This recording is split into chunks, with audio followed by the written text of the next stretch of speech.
become the thing. The thing done become the thing. The thing done become the thing. The thing done become the thing. Hello everyone, and welcome to Doing Art episode 2. I am rolling in excitement because my baby is 2. It's a tiny toddler. A big thank you to everyone who wrote in to tell me how they liked the first episode. And also thank you to everyone who offered suggestions about the podcast. I'm working on making the website more interactive so you can also post comments on there. I like making this podcast so far, and I can only keep making it if I know that people are listening. And a good way to let me know that you're listening is by subscribing on iTunes. Look for the podcast on iTunes and click the subscribe button. Of course, you can also reach me on the podcast. Reach me on my website, lawrencechuno.com, or the website of the podcast, doingart.net. And you can also reach me on my various handles on the different social media platforms. My handle is the same thing all over, just my name, Lawrence Chuno, LORENSCHUNO, on Twitter, on Facebook, on Instagram, the same thing. All right, this episode is with Theron Cook. Theron is a visual artist, and he is also the creative director and founder of Mute Magazine. I've known Theron for a while now, but this is the first time I'm actually sitting down to have a conversation with him. And as you will find out, he is very deeply layered. And the conversation quickly becomes very, very inspiring and very educative. So, ladies and gentlemen, I present to you with his superb coolness and his non-convergent smoothness, Theron Cook.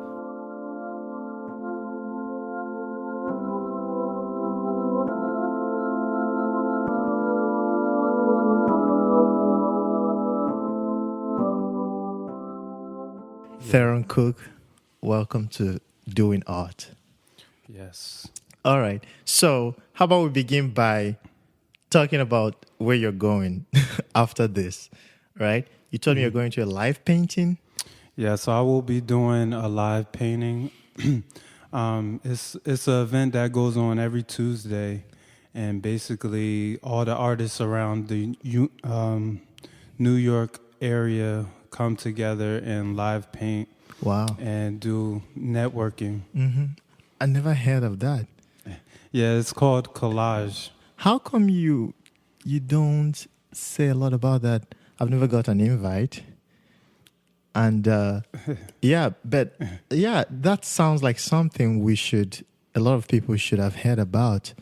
Yeah, it's been going on for about 5 years now. Okay. I just heard about it within the last 6 months. Okay. And I've been participating for the last month and a half. Wow, nice. How many artists usually on the average? 10 to 15 that live paint, and it's usually in a club bar setting.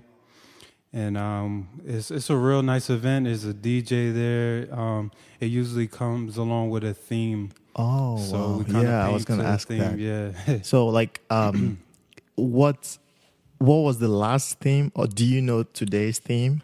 Today's theme is we're actually going to be painting on jean jackets, on the back of jean jackets, and some of the art sells after we live paint. So anything that sells will be donated or put towards sexual assault college students. Yeah. Oh, wow. Yeah. Wow, that's a great cause. Yeah. Do you think when people, as an artist, when people come to like a live painting event, they are more prone to buying the art than if you just have a gallery of something that you've painted before? Do you think that people appreciate it more when they see you painting it? Yeah, they're able to engage with the artist more opposed to just kind of looking through a gallery and not really seeing how it was made. They got a more emotional and personal attachment to the piece when it's live painting. Yeah. Yes, because a lot of real collectors, they let the piece speak to them. Okay. But there's a business side to art where, there's an investment and you can make profit off of it. So that's another aspect of the art world. But a lot of people that get into like art collecting, they let the piece speak to them, opposed to just collecting art or looking for the big name and trying to purchase that. I see. Yeah, you want to bring the microphone maybe closer to your mouth if possible. Yeah. Okay. Good. See, I want to talk about mute because that's how I got to know you. Okay. A friend of mine talked to your partner about interviewing me as a musician, and then I ended up being on the magazine, and thank you guys for that. So definitely. I want to talk more about the magazine. You're the creative director and founder. Yes. Wow, I didn't know that. I didn't know that. So that kind of makes the ground fertile for a lot of questions.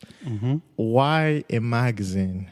Why? How did you, what I'm trying to get to is how did you decide to go towards a direction of having a print magazine?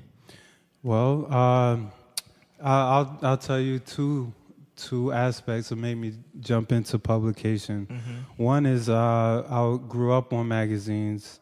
And I was fascinated with fashion, art, music, and technology. But as I got older, I wanted to display and present an experience to a reader. And that's what Mute is. It's a package that consolidates different industries, music, art, fashion, and technology. And it gives you an experience opposed to the web. Now, we supplement, of course, print and online, but it's important to have that experience with the actual tangible publication opposed to just looking on the screen. Right.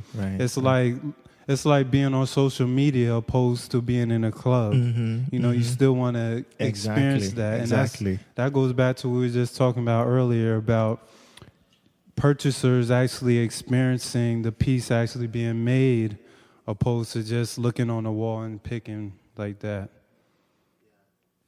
I definitely cherished it when I got the copy. Like I ordered 2 copies when the first time when I was on it, I ordered 2 copies, and I told my sister to order a copy. So I don't know if she ended up ordering a copy. The inner workings of a magazine is something that's kind of foreign to me, and I think to a lot of people. You are the creative director. I know there's usually an editor. Yes. So who are the key players for Mute, for instance? I want to know. I want to learn. give me maybe a 1-minute crash course. Yeah, I'll give you a synopsis of everything. Okay, great. First of all, I worked for Vibe magazine when I was younger, and I was an intern, and I was just learning the ins and outs of how to, the production of creating a publication. But to tell you the honest truth, it's a very small group that puts Mute together and actually runs Mute. We have interns. We outsource our journalism, and also the photography. That's a smart way to do it nowadays, opposed to employing some people. So. And it seems like there are a lot of freelancers out there who are willing to do that, and maybe they really appreciate it because they get a chance to work on different projects at the same time. Absolutely. Yeah. Okay. So we start with a conversation. We exchange information and ideas. We brainstorm. We come up with lists, and we we contact the artists that we feel will fit the theme. We usually have a theme, and we come out 4 times a year, which we usually stick with the season that we come out. And then we kind of formulate all the content around the season. Or then there's sometimes we want to get across a certain point, or just put a message within our publication, Right. which is sometimes is more of what we're going through to make the publication. Yeah. So we kind of put a message towards our artists and who we document. Yeah. We try to, I mean, we're a small team, and we've been going at it for 9 years, but, you know, it's a tough road when you're trying to define something really new. Nobody really understands, you know, the consolidation of all genres of music and art and technology and fashion all in one book, magazine. Yeah, all in one presentation. You That's guys a lot. do a pretty good job, I must say. Appreciate it. Yeah, and one thing I noticed, this might just be from my perspective, you know, it kind of has like an East Coast vibe to it. So I don't know, like I don't know when you were born, but I remember, even though I didn't grow up in the US, but I know of East Coast and West Coast through listening to hip hop and being like a hip hop kid. That magazine, whenever I pick it up, I'm like, okay, this is so East Coast. So you're from Pennsylvania, right? That's correct. Okay. Being from Pennsylvania, was there any deliberate effort to kind of capture that Philly, New York vibe? No, I was going for a universal modern vibe. Okay. So all the visuals, all the icons, all the graphics are very thought out. If you really look through Mute, like all the icons that guide you through the publication, it coincides with a music device. Oh, okay. So we'll have the play section, the pause section, and everything that you see is really thought out.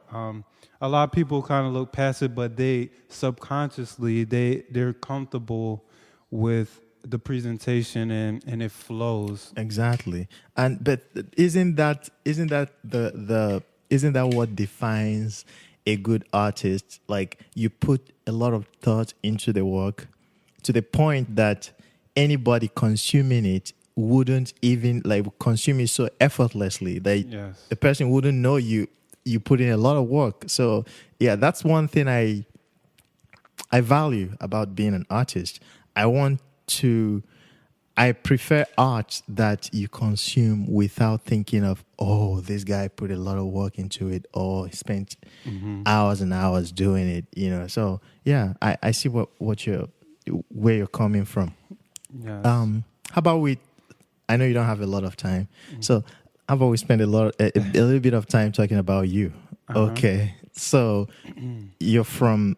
Can you tell us where you're from? I know where you're from. Tell me.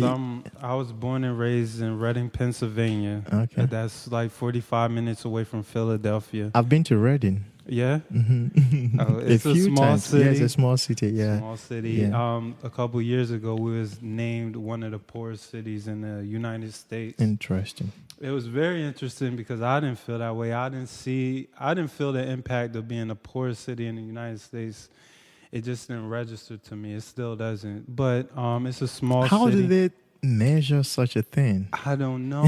When I saw it and I read it, it was all in the news, and I'm like, no, it's functional. I mean, I don't see that many poor people. Yeah. And it's a small city, small mentality. The resources need to be expanded. And me coming from there, that's what Mute was about, to expand the network. But the small minds didn't necessarily understand what I was doing. That's why it's taken a little long for it to develop in my hometown. But they embrace it just because they appreciate the people that come from there and, you know, represent, you know, that part of the United States. What was the makeup? What's like the makeup, maybe racial makeup of Reading? The last time I was in Reading was a long time ago, I think 2003. Oh wow. What's the makeup? What's Well, I'll give you a ratio. It's about 75% Hispanic, okay? and the 25% make up Caucasian and African African American. American. Oh, I see. So it's over 50% for sure of Hispanic. You know, if we break that down, it'll be more of a Mexican heritage, and then you get your Puerto Ricans and then Dominicans. But it's Hispanic heavy population there. Do you have siblings? Yes, a lot of my family is from the South, though. Okay. Yeah, and I have one brother, older brother, and three older sisters. I'm the youngest of five. Okay. Yeah. So when you say they're from the South, they were born in the South? Yes. Okay. So that means, but you were born in Reading. I was born and raised Okay. in Reading. And Yes. so you guys, your parents moved to Reading, and your siblings don't consider themselves coming from Reading. No. They don't. Okay. Well, I'm the only one. Since I'm the youngest, I was born and raised in Reading. And my siblings, they were born and raised in South Carolina. Oh. And, you know, They my must be parents- way much older than you, if Yeah. that's the case. Yeah, well, my brother, he is 4 years older than me. Okay. And then it goes up from there. Yeah. My older sister is 45, so. Mm-hmm. Now, you went to obviously elementary school in Reading and junior high and high school. Yes. When you were in school, for instance, were you considered the art kid? Did you do a lot of art? No, I was considered a late bloomer. I was actually into sports real heavy. That was my number one love, basketball. Yeah, I really thought I was going to the NBA. Yeah. Then I got injured, Yeah. and I'm a serious person, so it took a toll on my life, and I started questioning things and started wondering what I was going to become. And this was 10th grade, so because of the girls, I took an art class. Yeah, There's a lot of girls in it's there. always a girl. There's always a girl that makes you go to like an art class, Yeah. an acting class, Yeah. a dance class, Yes. and then you find out where you belong.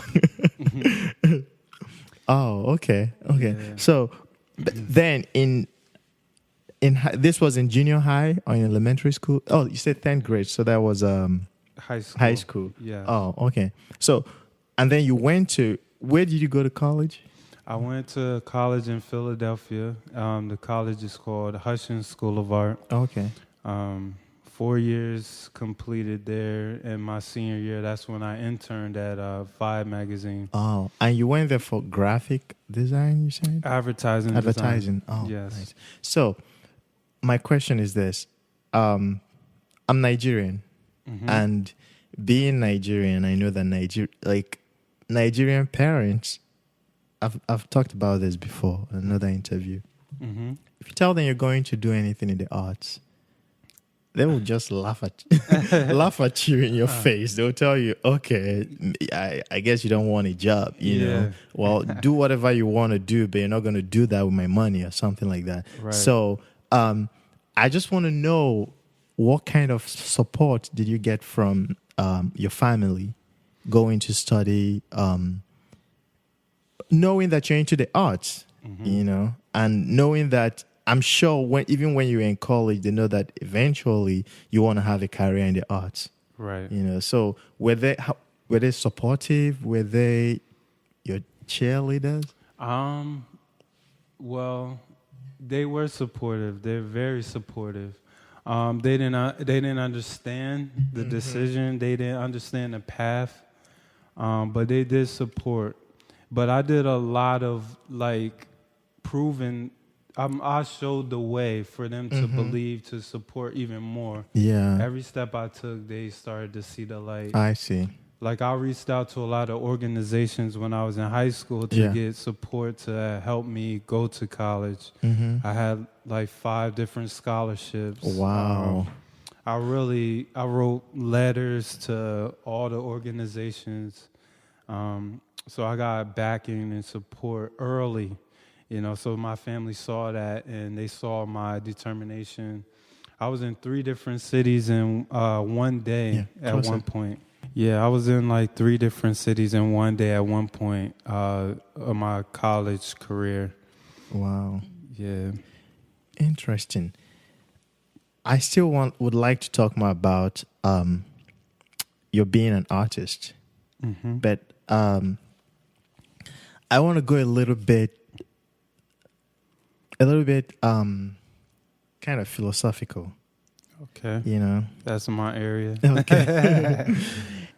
The deeper I go into doing music, the more I realize that there's a different class of people that do that.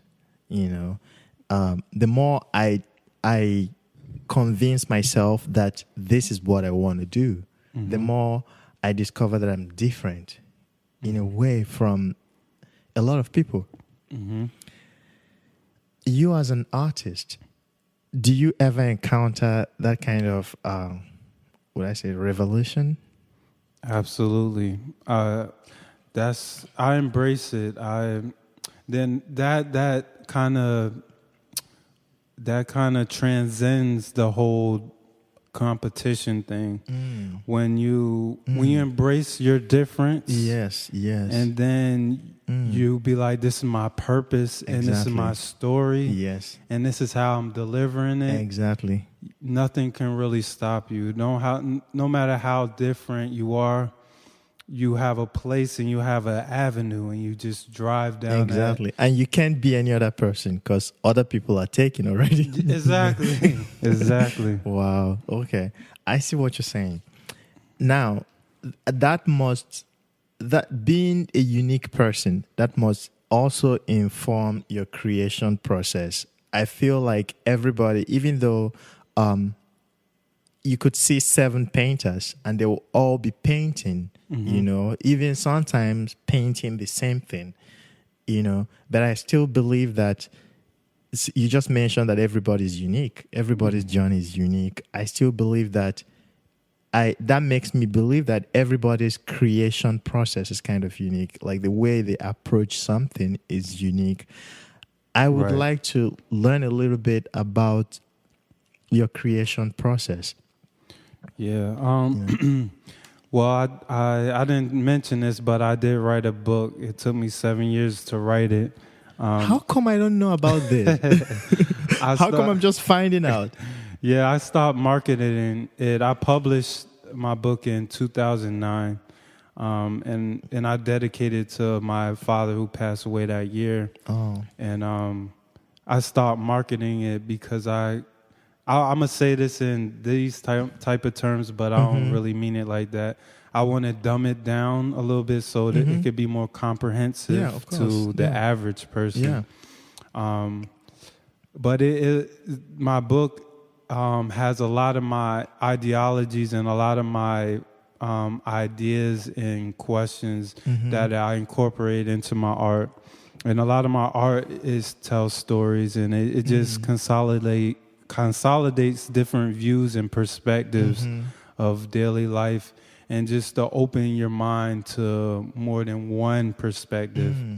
And that's very important because that's the same thing with mute. It's the consolidations of different industries, but they can live together if you package it and deliver it to the consumer in your creative way. And that's the same with my paintings. It's just ideas, different ideas and perspectives and concepts brought together and presented to you for you to open your mind to new and different ideas. Interesting. So now I want to go back to the first thing we talked about, the what did you call it again? Where you're going? Is it the live painting? The live painting. Yes. Okay. There's going to be a DJ there. Yes. There's going to be a few painters. Yes. Right? Coming from the background of music, I kind of see that as performance. Do you guys, or do you as a painter in that kind of arena, would you consider yourself a performer? Absolutely, to Okay. a certain degree. I don't have that personality, but Who tells you that? Okay, check this out. I'm gonna just say something about what you're about to say. All right. Before we started, you spent about 3 minutes telling me how your personality, you're not like very outspoken, but it turns out you're actually more outspoken than me. but that's only because I'm talking about things I have passion for. If it Okay. was something I didn't know it was gonna be this direct, and it's very directed. This It's about you. conversation, which Yeah. is great, Okay. because I can speak about what I do and Okay. what I love. Yeah, that's the Easily. whole purpose Yeah. of this. Yeah. So, okay. So you were talking about how your personality doesn't lend itself well to being crazy on stage painting. So, do you want to talk a little bit more about that? Yeah, I kind of get in a zone, and I kind of block everybody out. But I'm nervous, but it's just something about what I do and when I'm presenting to the viewer. I just block everybody out and really deliver what I have to So you deliver. you and would that blocking people out, does it let you go deeper into what you intend the picture or what you intend the painting to do? Does that help? Yes, it helps a lot. All right. I get in my zone and I'm on another planet. Yeah. And before you know it, I have imagery on the surface of what I'm painting on. And then once reality sets back in, I'm looking around and there's tons of people just watching. Wow, just watching. But in appreciation, and that's Yes. always great when somebody Exactly. appreciates what you're doing. Yeah. Wow. As you say, it's always great when somebody appreciates what you do. Definitely. That's another way of saying that art can be difficult. Being an artist can be a very tough journey, Yes. because you don't get that appreciation all the time, Right. Sometimes people come to your face and discourage you and tell you, what are you trying to do? Yes. What are you trying to prove? Why not get a regular job or all those kind of things? Yes. I want to know, can you tell me, if you want, if you don't want to, that's fine. Have you passed through any difficult path in your journey as an artist, or have you had any failures? Failures are important sometimes, Right. because they let you learn. Is there any significant obstacle you've encountered be it spiritual, in any way as an artist? Oh yeah, absolutely. I was fighting with being a fine artist and a graphic artist with the magazine. Wow. And I kind of shut down my fine art. Can you tell us a little bit? Can you tell me a little bit? I don't know the difference. I know that graphic artists use a lot of technology these days. Yes. Fine artists, as the word implies, fine. They go into the nitty gritty of the art and they work with their hands and all those things. So, Yes. do you want to elaborate a little bit more about that? And then you continue talking about the obstacle you faced. Yes. Graphic arts. Nowadays, you don't have to have a background in fine arts, and you don't necessarily have to know how to draw or paint. So you're using a lot of technology and programs to create. And it's a different mindset to a certain degree. In graphic arts, you're thinking more clean. And you're thinking more advertising and marketable projects. On the fine art side, is creativity, is thinking way outside of the box, composing. There's no rules to fine art to a certain degree, depending on what vehicle you put it in. But graphic arts, there's a lot of rules, but as an artist, you could break those rules and present them as, a creative, and that's how you push the boundaries and push the limits to the arts. But I was fighting with the analytical part of my mind and the reactive part, and that had to do with fine art opposed to graphic arts. That was more inviting to the day-to-day person as a graphic artist, because you're using technology. It's the future, opposed to just creating things with paint. And they're like, that's old school. It's they can't not see a future, or you living off of your paintings and stuff like that. So I went through a life-changing situation, a lot of life-changing situations, where I had to find out what my purpose was in life. And that's what made me gravitate more towards fine art and to express myself the way I wanted to express myself, opposed to being limited with graphic arts. I see. And I just took art to express myself and do a little documentation of my story and my vision on things. I see. Wow. This next question is a question that I've asked all the people I've talked to on this podcast, and sometimes I don't like asking it, but I'm going to ask it. All right. It's about success. What does success mean to you? And I consider you a successful artist. I've been to your website and I've seen the amazing work you've done with Mute. Thank you. What does success mean to you?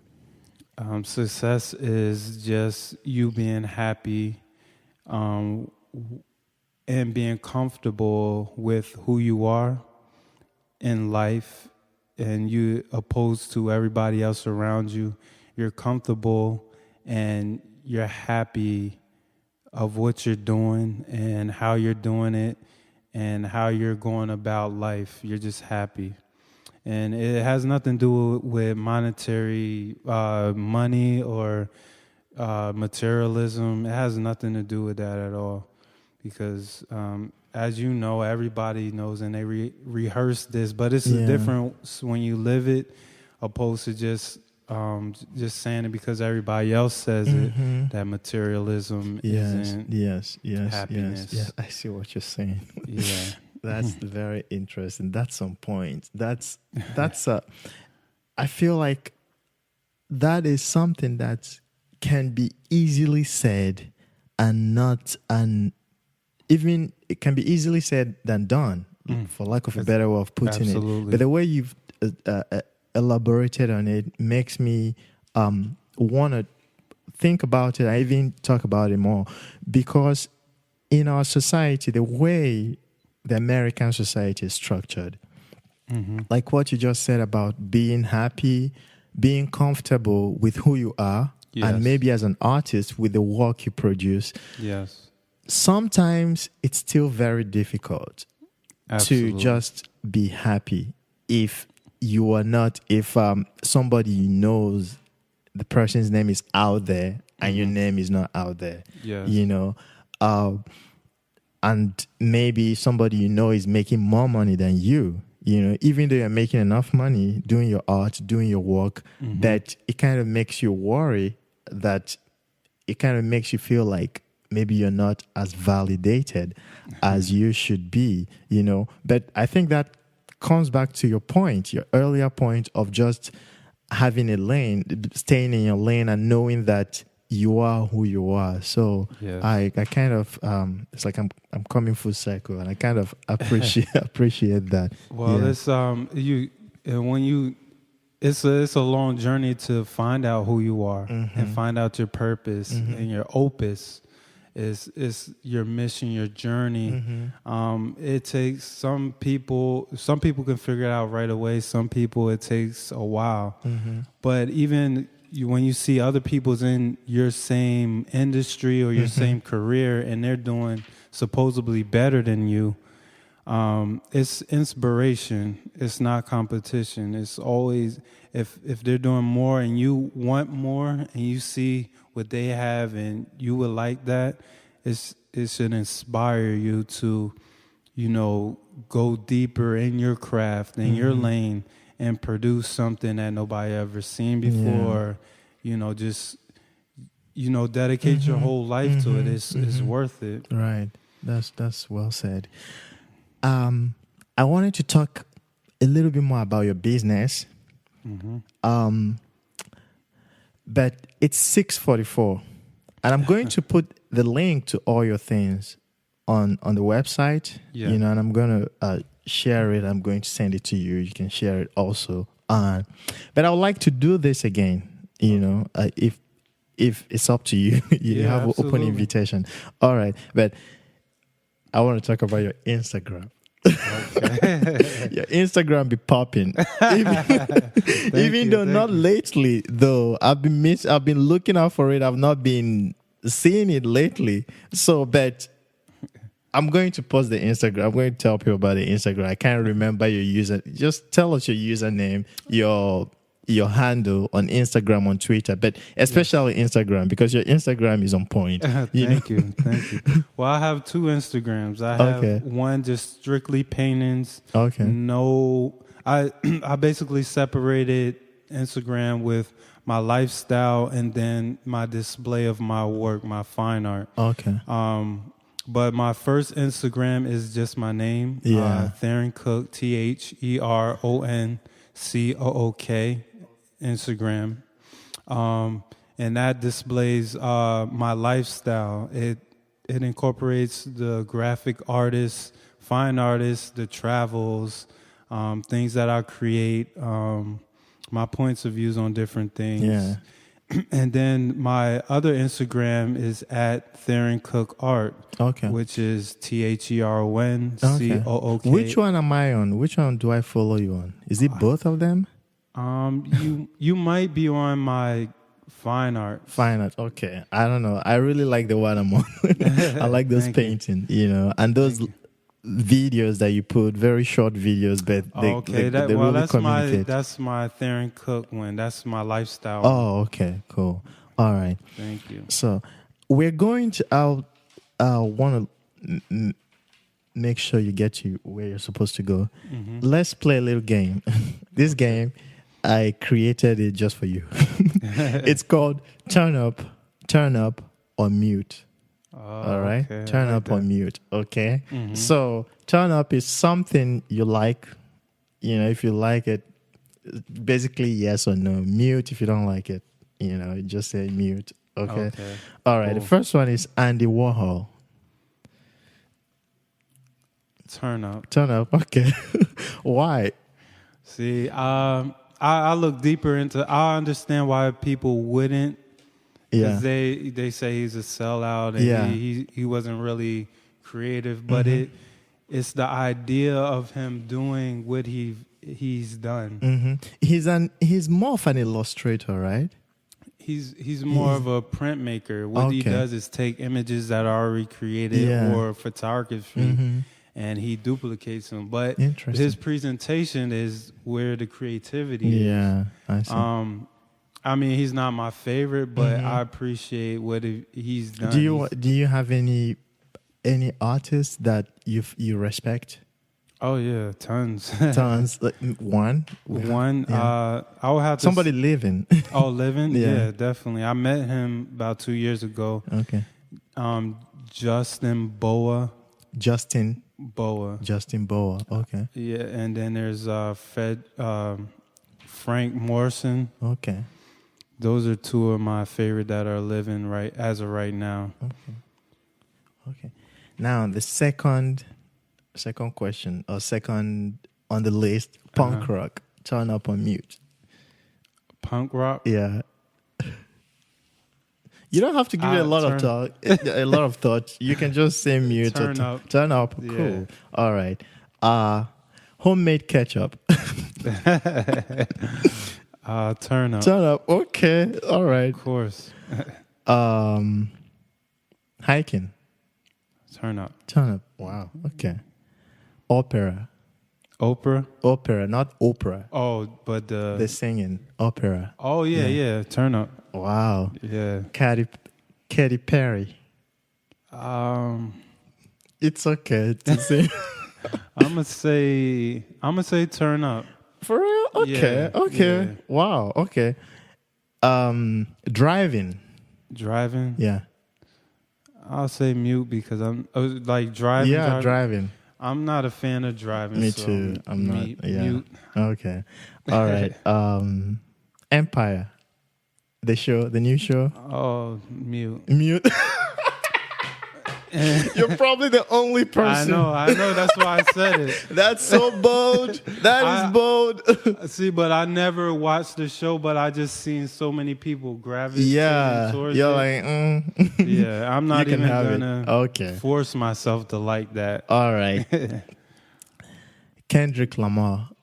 Oh, Turn Up for sure. Did you listen to his latest album? Yes, Awesome. absolutely. I like my favorite one is the one with the mid track where he's interviewing Tupac. Oh, I forget the name of that one. My favorite track is This Stuff and for free and free. Do you know? Yeah. Yeah. I like it. I like the jazz. Like it's whatever he did there. It's like it's never been done. Just rap on top of a bebop track. You know. And I see a lot of that similarities with what you did because I watched your latest performance at the One Bar. Oh, okay. That was a unique approach. Oh, thank you very much. Thank you. Mm-hmm. All right. Which other one? Hold on. Last one. Weed. Oh, Mute.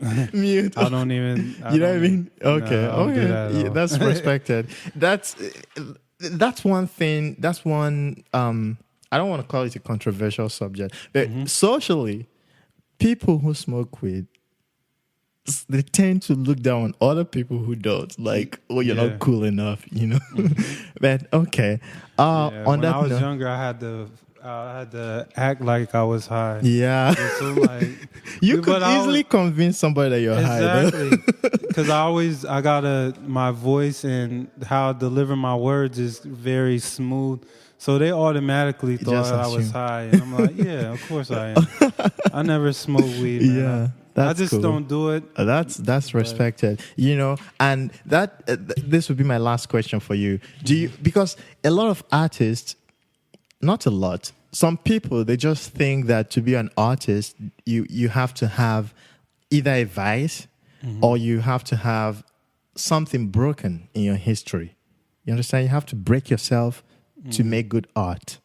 I don't believe in that. I don't know what you have to say about that. Yeah, I don't believe in that either. Okay. There's different levels to me. Like some people believe to be a good writer, you have to have like a messed up past to have something to write about, or to be a good comedian, you have to have come from a very messed up family or something like that, or to be a good painter or something like that. But I don't. That's stereotypical, and it don't make any sense. It doesn't make any sense. Wow. But it depends on the perspective that somebody that would say that or judge that lane is more of with how they're looking at it.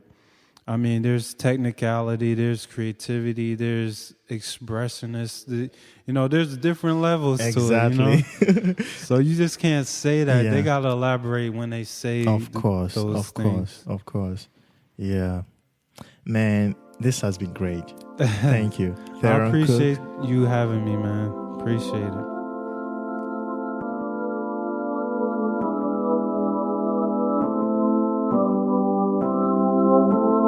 Mountains, mighty mountains, how high, unreachable like the sky. Once a dream, yes, a dream was to climb, and yes, to stand up all night. For history to become a mystery undone, to think that one's dreams will easily die, or just lay down there without a life is nothing but a lie. Ever had a good dream that you think visualize your future? Ever met a dreamer that you think has got your nature? Do you wanna jump? Do you wanna scream? Do you wanna shout? Whatever you do, just believe in yourself. Ooh, that a dream is impossible, is impossible. Ooh, that a dream is impossible, is impossible. Make you do your part, make you pray to God. God go do the rest, God go see you through. Ooh, that a dream is impossible, is impossible. Now my soul reaches up to the sky in relentless try like a kite. I fly so high for that dream I shall find and to stand upon high. So don't you ever ask me why, neither try to tell me those are lies. Impossible, they say, of many dreams. Unreachable, unreachable, they think. Ooh, that a dream is impossible, is impossible. Ooh, that a dream is impossible, is impossible. Make you do your part, make you pray to God. God go do the rest, God go see you through. Ooh, that a dream is impossible, is impossible. Never you wait in faithless complacency or in a passive life unfulfilled. Hold on to your dream and run with it. Don't put a limit on what you can do. Step over the brink, my friend. Dream, From imagination to actualization. dream, oh, dream.